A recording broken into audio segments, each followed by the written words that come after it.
Linkages between nationally determined contributions and transparency. The world is facing the impacts of climate change, and there is an urgent need for action. This is a global challenge to which all countries need to contribute individually.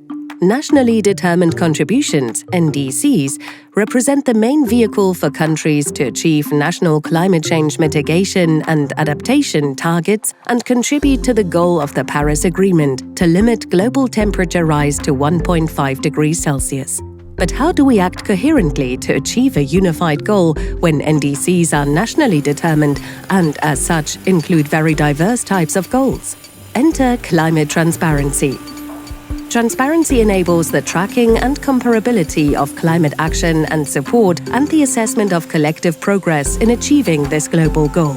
As such, it is one of the most powerful levers for building trust and confidence among countries that everyone is doing their part. At its core, transparency is about gathering, managing, and using reliable data.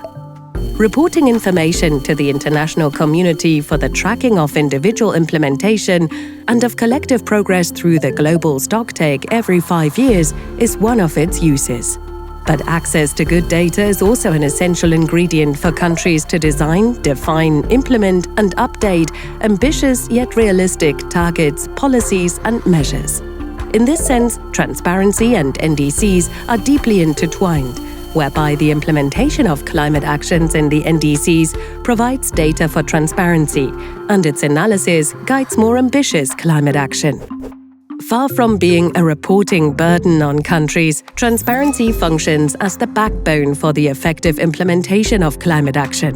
It allows to identify trends, risks, and opportunities, design science-based policies and measures, and track their effects as implementation unfolds, and to review and amend what does not work. It is essential for identifying gaps and needs, both on capacities and resources, and increase the likelihood to attract international support. Many other benefits are derived from it. In some cases, having a functioning transparency system in place is even a prerequisite for specific policy choices, such as participation in carbon markets. In short, transparency allows us to understand how good or bad we're doing, both nationally and internationally, and to inform our short and long-term decisions. Challenges and solutions related to transparency and NDC implementation are highly interlinked, and policymakers should be encouraged to always consider them together. The success of the Paris Agreement depends on it.